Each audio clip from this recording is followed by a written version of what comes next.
What is up, family? It's Dr. Dale, the author of How to Raise a Doctor, PreMed Mondays, Black Men in White Coats, and the Doc to Doc Children's series. Make sure you grab your copies on Amazon.com and leave your reviews. Don't forget about that part. And of course, you listen to the Black Men in White Coats podcast, a place where Black clinicians have the platform to share their stories with people like you. Man, look, I'm just going to start this off by getting right at it. COVID-19. Everybody, we're freaking out. We're concerned. We're scared. And here's what I have to say about that. We should have an appropriate level of responsibility, an appropriate level of preparedness, an appropriate level of heightened concern. We need all of those things, right? But at the same time, don't freak out. We can't freak out. Things are going to happen. This is part of life, People are going to get sick. Some people are going to die. And I know it's easier said than experienced, because I don't want to die. I don't want anybody that I know, to die. But at the same time, this is part of life. And, at the end of the day, I'm a man of faith. I believe in Jesus Christ. I believe in God. That's just me, who I am. I'm not telling you you have to do that, but that's who I am, right? And at the end of the day, that gives me comfort. That gives me peace. That lets me know who's running the show here, okay? End of the day, somebody's running the show. This world did not make itself. I don't care what anybody says. This world did not make itself. End of the day, somebody is running this show, and somebody's in charge of all of this. So there's a greater purpose of all this life stuff. And it's crazy at times. I know I might sound psycho to some of you guys right now, but this is just where I'm coming from, what I believe in. End of the day, I keep my faith, and I just trust in God, and just know that it's all gonna work out one way or another. I mean, goodness gracious, nobody wants to die from this, right? I don't want to die. I don't want anybody I know to die. But man, I don't know what to say. We just can't panic. We just can't freak out. Those of us in healthcare, we've been trained to take care of illness. That's what we do. I'm an ICU doctor. Specifically, I'm the guy who, when these people start going down the spiral and getting respiratory failure, end up on ventilators, that's me. I'm that guy. I'm the lung and ICU doctor, right?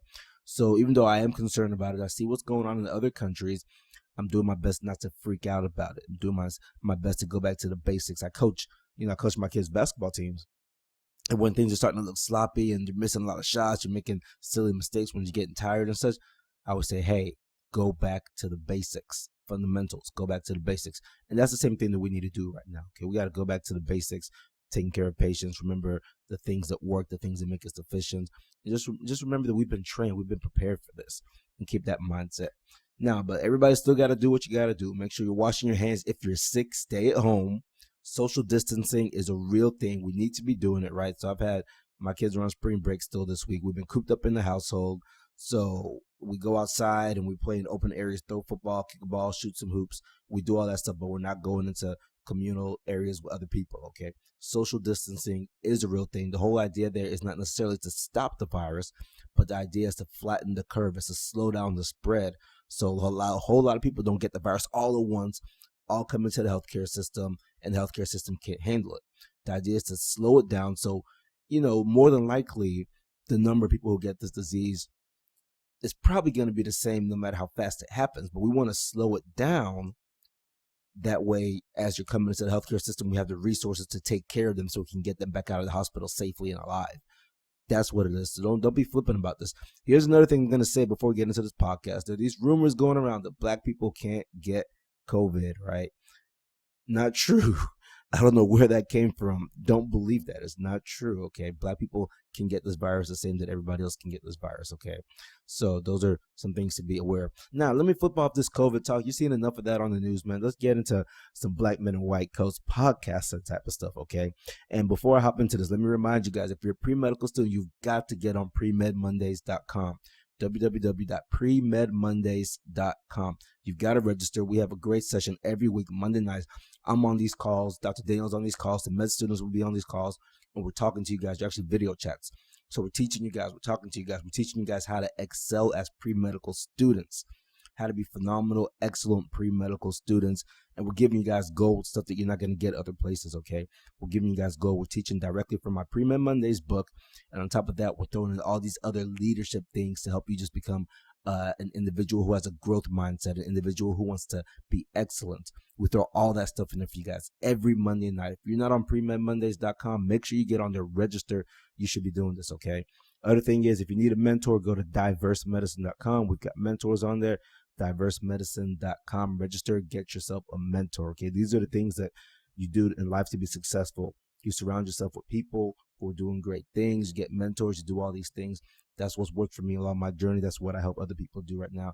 So PreMedMondays.com, diversemedicine.com. All right, let's hop into this episode. Man, this one's a little bit different, right? So, one of the things we're doing with Black Men and White Coats is we're taking it beyond just your black male physicians now. Okay, we want to make sure you guys get exposure, because now what we know, we do these Black Men and White Coat summits and we get feedback from different people, and we know that a lot more people listen to this, and people sometimes want to hear something about a different field within healthcare. Okay, it's all going to always be healthcare. We're keeping it healthcare, but people sometimes want us to throw in something else, a little bit something different. Here's what we're doing today. We got a veterinarian, right?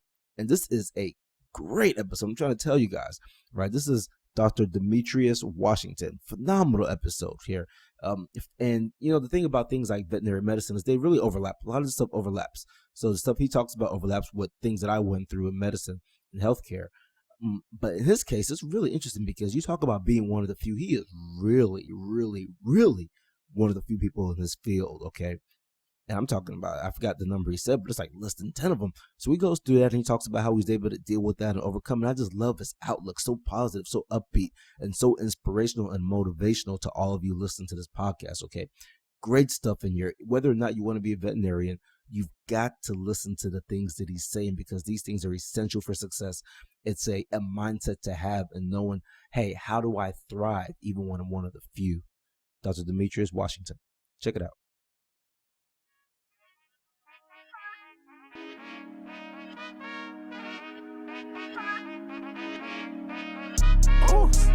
I want them band like a daddy, yeah. Oh, let's do it like Flagger, yeah. I'm kicking flavor, no saga, yeah. Hey, I like them blues. I might go Janet like Jackson. I got them options, yeah. It's all about progression. Life is like a blessing. Everything a win, loss is like a lesson. Ooh, ooh.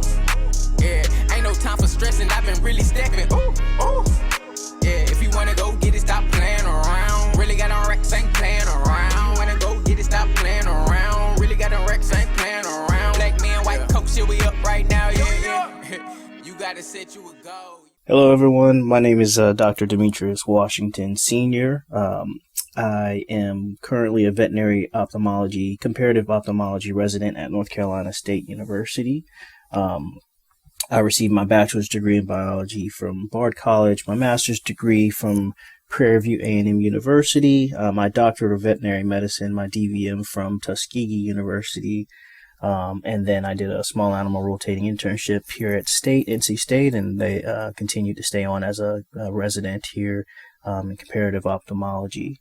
And Dr. Dell, thank you for having me here, and thank you for what you do in this Black Men in White Coats platform. Is just it's a great platform, and you guys are doing some phenomenal things, and 100,000% support what you guys have going on. And this is big. This is bigger than you and I. And I think, the more people, the more African American males in the medical field that we get surrounded this, the bigger that is going to go. And so again, thank you so much for allowing me to share my story, and I hope you guys enjoy this journey. So a little background information. I was raised in a single parent household. So I'm the oldest of 3 boys, and was raised by my mom, a beautiful queen.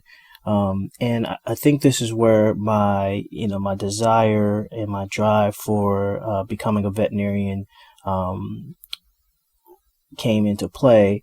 We always had pets in my home, and we always had dogs, and we were just a very loving and caring family.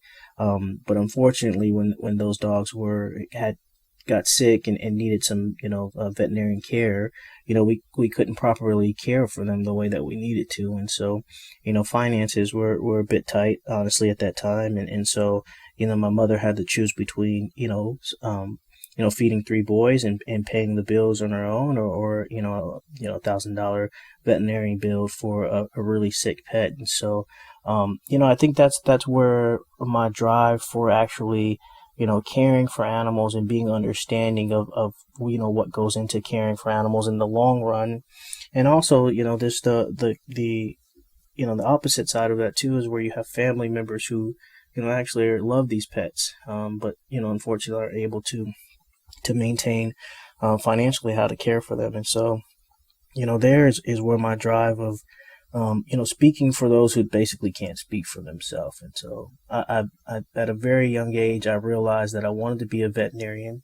And I also aspired to open up my own affordable or low-cost clinic and provide local community education on owning a pet, on caring for a pet, and the lifespan of these pets. And so I think that's from very, very on, at least that's where the drive from wanting to become a veterinarian came from. So my family dynamics and, just those experiences of not being able to, to at least provide the care for these pets, even though we really loved them and we really cared for them. But, life is life. So I had the drive and the desire to want to become a veterinarian, but I didn't really know, what I needed to do. I didn't know where to go. I didn't know who to talk to. And I had to discover my own identity. And I had to discover my own pathway. And at times it was hard for me to navigate through that because when you're the first to do some things, whether it's in your family or in your community or just something that people just don't really understand or able to grasp around, you have to set your own path and you have to, knock some doors down that won't necessarily open, or you have to go through some bumps in the road or some adversity to where, other people didn't really have to go through that. And I think, the first thing that I really remember is that I had to figure out who I was first, and I had to discover my own identity.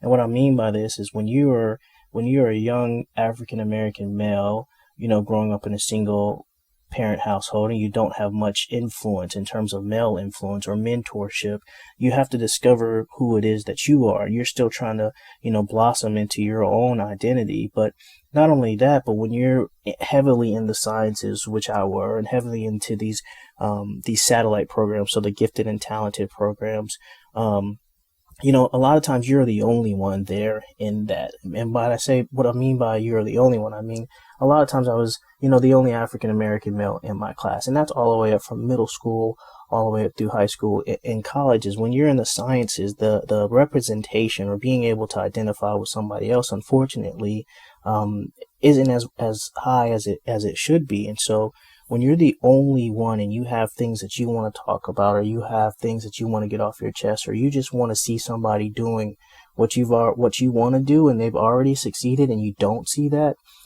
can be a setback, and that can also be a burden to carry. And so I think being able to identify what I wanted and how to get there at all costs and no matter what was pivotal.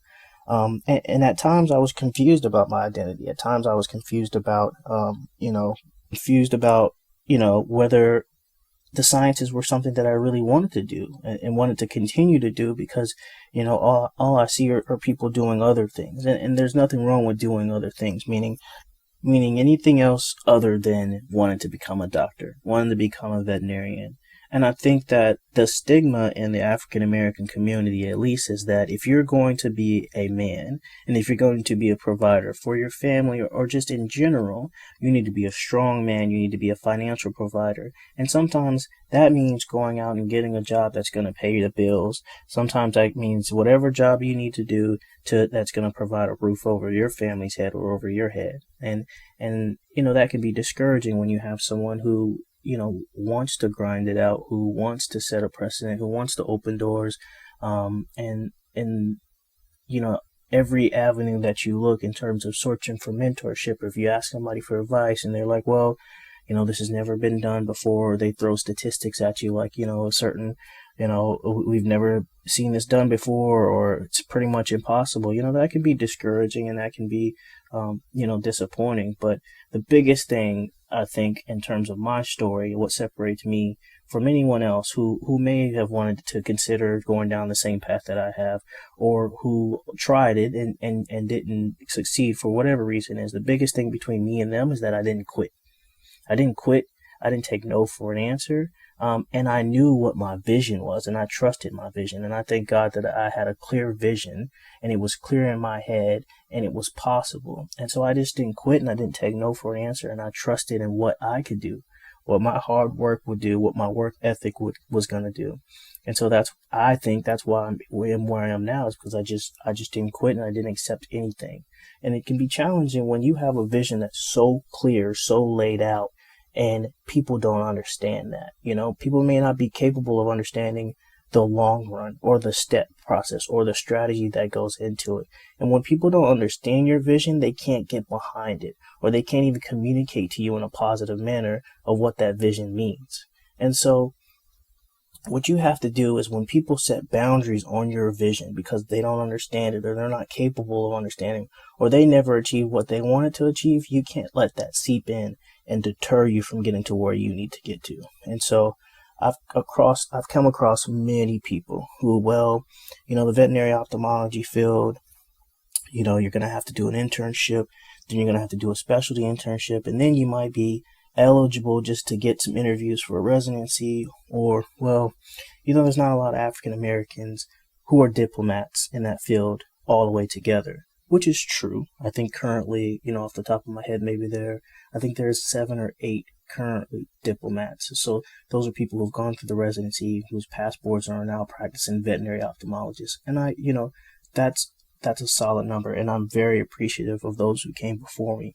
But that number should and will increase dramatically, in my opinion. So, being that there are less than 10 in the entire veterinary ophthalmology field, there's a lot of people who believe that, it's not possible, or it can't be done because they've never seen it done. And I think that's where visibility comes into play. And I think that's why, I agree and I stand by what, black men in white culture are doing. I think it's important for these young black boys, these young African American boys, to see successful men in a white coat, in a professional field, who have succeeded, who have doctors in front of their names, and who are well respectable men. And I think visibility is probably one of the most important things that, as a young boy growing up, I didn't understand the process, and I didn't know where to look. But if somebody or someone was visible to me, and someone was, obtainable in terms of outreach or mentorship or conferences or whatever, I would have felt better. I would have felt more confident about my process, about, my pathway, and at least just know that, I'm not sure if I'm going to get there. I'm confident that I'm going to get there. I have a vision that I'm going to get there. But if someone else has done it before me, and if someone else has succeeded before me, and I can see that, then okay, cool. I'm feeling way more confident about where I am, about what I'm doing. But again, the unfortunate thing is when you don't have representation, if you don't have someone who is visible, somebody who's out there doing outreach in the community, someone providing mentorship, somebody providing positive feedback from the early ages all the way up into high school, and the shadowing programs and undergraduate degrees as well too, then you create this legacy. You create this chain line, or this pipeline, of successful African American doctors in whatever field it is, whether it's human medicine, whether it's veterinary medicine, if it's specialist or general practitioner, it doesn't matter. So let me just share with you a couple of my stories. And people listening to this are probably like, man, there's no way. Like, there's absolutely no way you experienced this or you went through this. And I promise to everyone that's listening right now, like, these stories are true and authentic, and they're not exaggerated. And I have people who can vouch for me, who have either witnessed it alongside with me, or just have immediately discussed these things with them as soon as after it happened.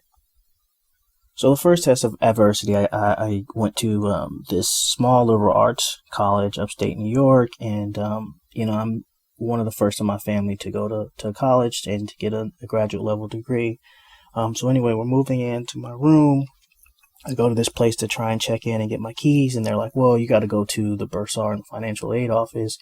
Something's not right with the setup. So I'm like, okay, cool. So me and my mom, we go up there and we get to the financial aid office, and they're like, well, you guys still have a balance. The financial aid isn't all the way clear, and this balance has to be paid before you can move into your room. Now, mind you, this is like the day before. And so I come from when I say a lower socioeconomic family, that is probably the nicest way to put it. I was on government assistance as a child for lunch. And all that good stuff. And so my mom has worked hard to get all three of her boys to where they are right now, successful men in all three different places. And we don't have money just like that. So when for someone to tell us that we need X amount of money today, we basically need you to write a check or hand this money over, that can be devastating. And so I for sure thought that, well, I'm not going to be able to go to school here. This is up. Like, we're just going to have to go back home. And when I tell you, my mom sat and she talked to this lady, and I'll never forget this lady, and she's such a beautiful soul as well too. But they talked and they had a discussion, and my mom worked out a payment program with this lady to pay the financial aid office with checks. My mom wrote a check for $500, and I know there was not $500 in our bank account that day. And my mom figured out some way to where $500 would be cleared in our bank account by the time these people cash the check, so that way I can go to school. And my mom believed in my vision, and she believed that this is what I was going to do. And she didn't see where I am now, but at the moment in undergrad trying to get to where I wanted to get, she believed in me. And all you need is just one person to be in your corner, one person to fight life with you, one person to help you overcome these adversities, one person to listen on the phone with you when you're venting or when you're going through a tough time, because those times are going to come. But if somebody believes in you and somebody supports you, then you're invincible. Yeah, so another instance I can vividly remember was this guy who was the dean of another college within my university. He was not the dean of biology, but he was another dean. And so at my undergrad, they had this program. It's called the moderation program. Long story short, it's basically where you have to fill out some paperwork, and you have to, have a committee, and you basically have to talk to them and explain to them why you want to moderate or be accepted into that college, so meaning the biology program. So this guy was not on my committee and had no affiliation, but he felt the need that he had to sit in on my moderation and actually interject. And so he did not believe that I should be able to go into the biology. And so obviously, as you know, everyone's who are medical doctors, you need biology, you need those prerequisites in order to get into medical school or to veterinary school. So what his philosophy was is that, in his opinion and based upon his research, that he told me that it was statistically impossible at that time for an African American male to be successful in the sciences. And so what he was doing is he was looking out for me to make sure that he didn't allow me to fail in life. And it was statistically impossible for me to be successful. And so, and even thinking about it that moment right now, I was floored and I was devastated because I felt like someone else had control of my destiny and my vision and my future, in which I vowed that I would never let anybody else control my destiny. And so after much debate, after much appealing, and after some other, additional things that I had to go through, which no one else had to go through, I was allowed to moderate, and I was allowed to be accepted into the College of Biology. But to be told to your face, and the audacity to be told by that, and, someone who is in a superior administrative position and say something to you like that and has technically the power to not allow this to happen is outrageous. And it's just a form of adversity that I went through in my life.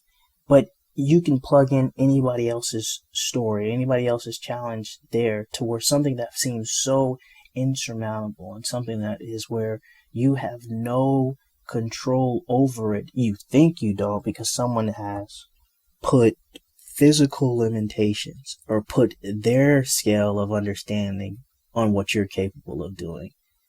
And at that very moment, I felt and I knew that my vision was dangerous. And I felt and I knew that what I had to do and what I was going to do was something that not a lot of people wanted me to do. And it made people uncomfortable.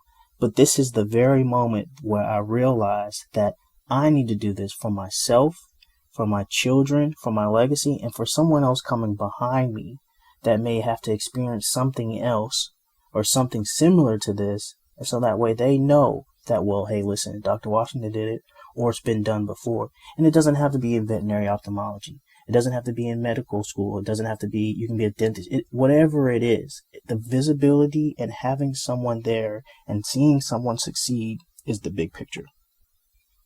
Okay, last story. Last story is my journey to getting into vet school.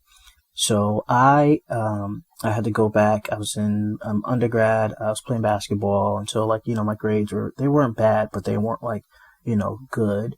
And so I went back to PreMed University to get my master's degree. And while I was doing my master's degree, I ended up retaking some prerequisites. So that way I felt like, my application was more competitive. And so I applied to vet school 2 years and got denied 2 times. So 2 cycles I got denied. And that can be frustrating, that can be daunting. And then you have people asking, well, what's your backup plan or what else are you going to do?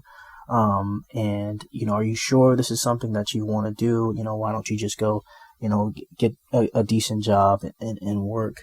So I decided to apply another cycle again. And being from Texas, there's a really big, a good school down there in Texas that I wanted to go to, a veterinary school. And so ideally that was my top choice, just being close to family, and whatnot. And so I applied to there, and I also applied to Tuskegee A&M University. And so I ended up not being, accepted, waitlisted basically to the school in Texas.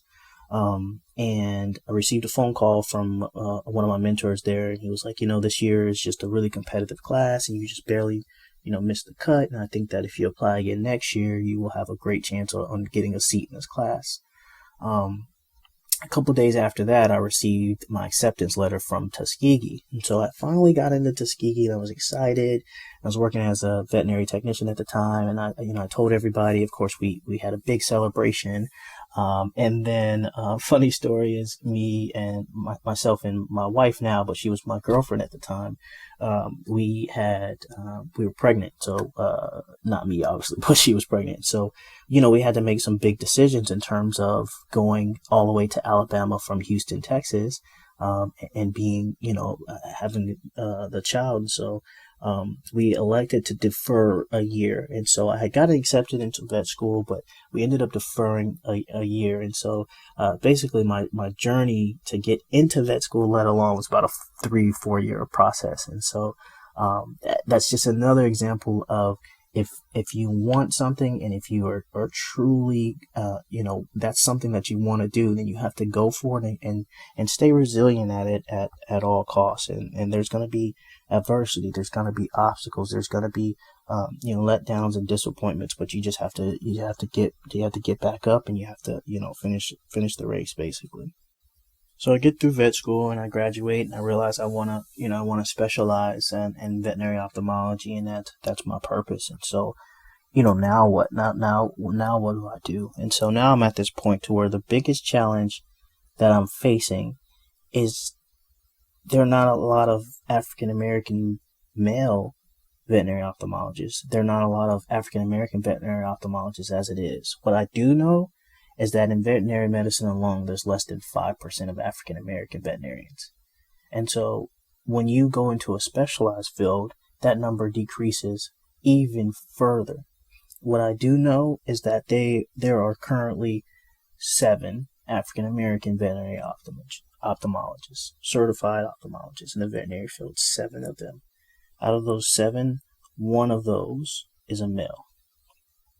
So there you're telling me that I potentially may be the second ever veterinary ophthalmologist that's African American male? Okay, that's a burden to carry. Maybe that's why this whole process has been so complicated. So many obstacles, so much adversity. But you know what? If they did it, then I can do it too. And then once I do it, I'm sure there's someone else that's going to be behind me saying, well, if they did it, then I can do it as well too. And I'm happy to provide any sort of mentorship, any sort of advice, any sort of communication to anybody that is interested in coming and joining this field. There is more than enough room for everyone here. It's not going to be easy to get here, but it is not impossible. Yeah, it's challenging when you're trying to set a precedent. It is challenging. But once that door is open, and not just a little bit, but once it's busted wide open and everybody can come through, then everything that I went through, all the challenges, all the sacrifices, everything I went through is worth it. More than worth it. So for anyone who is considering veterinary medicine, who's considering specializing, who's listening to this and was like, man, I want to do it, but I don't know what to do. If I had any advice, I would tell you to find a great mentor. Find you someone that's going to challenge you daily. Someone that will take stock into your future, invest into your future, and hold you accountable. I would also tell you to commit to the grind. You got to get your community service hours up, get you some shadowing, make sure your grades are on point, be present, be visible, be active. And lastly, just have a clear vision. Have it so clear that if anyone questions you from A to Z, you'd be clear. You'd know what to say, when to say, and how to say it. Whether that's research, whether that's specializing, whether that's teaching, whether it's in the veterinary field, whether it's in the medical field. Make sure your vision is clear. My goal is just to have work-life balance. My goal is to have the ultimate fulfillment, both in my profession and at home. I'm a father. I'm a husband. I'm proud of the task that I've been chosen to carry, and I want to make sure that my legacy lives on in my children. But I also want to make sure that I'm able to provide financial stability, generational wealth, and break these generational curses. And I think that's going to come. I know it's going to come. But I just want to make sure that if there's anybody out there that is questioning themselves or questioning their purpose or questioning if it's even possible, if I can do it and overcome everything that I've overcome, then I'm absolutely sure that you can do it as well. Powerful, powerful words to end on. If he can do it, guys, you can do it. I'm telling you, he said it himself. If he can do it, you can do it. Thank you so much, Dr. Demetrius Washington. You brought a much needed and a unique perspective to this Black Men and White Coats podcast, one which we have not had as of yet. I truly appreciate everything you've gone through, how you overcame all that adversity. Really appreciate it. And I'm going to highlight one thing you said really quick here. One thing, because a lot of people, we shy away from this. It's taboo within healthcare, right? Towards the end, he mentioned he wants to build generational wealth. Build generational wealth. That's so important because in medicine specifically, I know they try to tell us, oh, it shouldn't be about money. Don't think about money. Well, I'm going to tell you, no, that's ridiculous. Money's a part of life. And here's why it's ridiculous, because, right now we're in the middle of filming our Black Men and White Coats, Rise Up, the Story of Black Men and White Coats, our feature-length documentary for Black Men and White Coats, talking about the lack of Black men in the field of medicine. We've been filming for months. We're still filming. We're putting it together. We're going to bring you guys a phenomenal documentary, okay? One thing that's repeatedly coming up is people are talking about how lack of finances is a major barrier to get into the field of medicine. So if we know lack of finances is a major barrier to get into the field of medicine, why do we shy away from talking about wealth? Why do we shy away from talking about making money to these individuals? We're saying, hey guys, we can't get in because we don't have the money. But nobody wants to talk about how do you get the money? How do you grow the money, right? This is important. You should not go into the field of medicine because you want to be rich. Absolutely not. But money is a consideration. Money does matter, right? So if we know that's a barrier, why aren't we talking about ways that we can build this generational wealth so we can go back and remove that barrier and make sure it's not an obstacle for our kids or for our kids' kids? So thank you, Dr. Demetrius Washington, for pointing that out. Every time, I feel like it's so rare that you hear people within healthcare talking about things like that on a public platform. So thank you for mentioning that. Okay. All right. Before I hop off, I want to remind all the pre-medical students, PreMedMondays.com. PreMedMondays.com. Make sure you go on there. Make sure you hop on. We have great video chats every Monday night. We're teaching you guys gold, some of the best stuff you're going to get, right? We're teaching you not just how to be excellent pre-medical students, but how to excel as leaders, all these little leadership tricks and things that otherwise is very difficult to come across, or you're going to have to pay tons and tons of money to get. And I know because, I paid the money to get it myself, which is how I know a lot of it. And I'm a certified John Maxwell coach, right? So I paid all the money and done all that stuff to be a coach so I can teach you guys this stuff and got the certifications and all that through the John Maxwell team, okay? So make sure you're on this, PreMedMondays.com. If you need a mentor, DiverseMedicine.com. Get your mentor on there, right? To be successful, you want to have great coaching, right? I've had coaching for years, so I'm trying to tell you it works. You want to have great coaching and you want to have mentors. These things matter. Wrap it up with the COVID again. Finishing where we started, do what you're supposed to do, guys. Wash your hands a lot. Use proper hand hygiene with the sanitizers, okay? Don't be sneezing on people. These communal areas, social distancing is real. We're talking about saving lives. So, do what you can, do your part. I'm going to try my best to do my part. And for everybody out there, and specifically everybody within the healthcare field, just know that I'm praying for you guys. All right. Love you.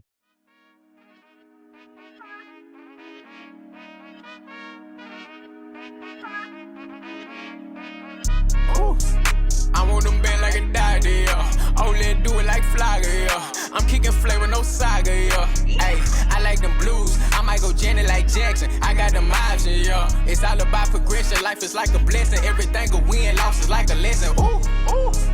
Yeah, ain't no time for stressing. I've been really stepping. Ooh, ooh. Yeah, if you wanna go get it, stop playing around. Really got on Rex, ain't playing around. Wanna go get it, stop playing around. Really got on Rex, ain't playing around. Black man, white coat, shit, we up right now, yeah, yeah. You gotta set you a goal.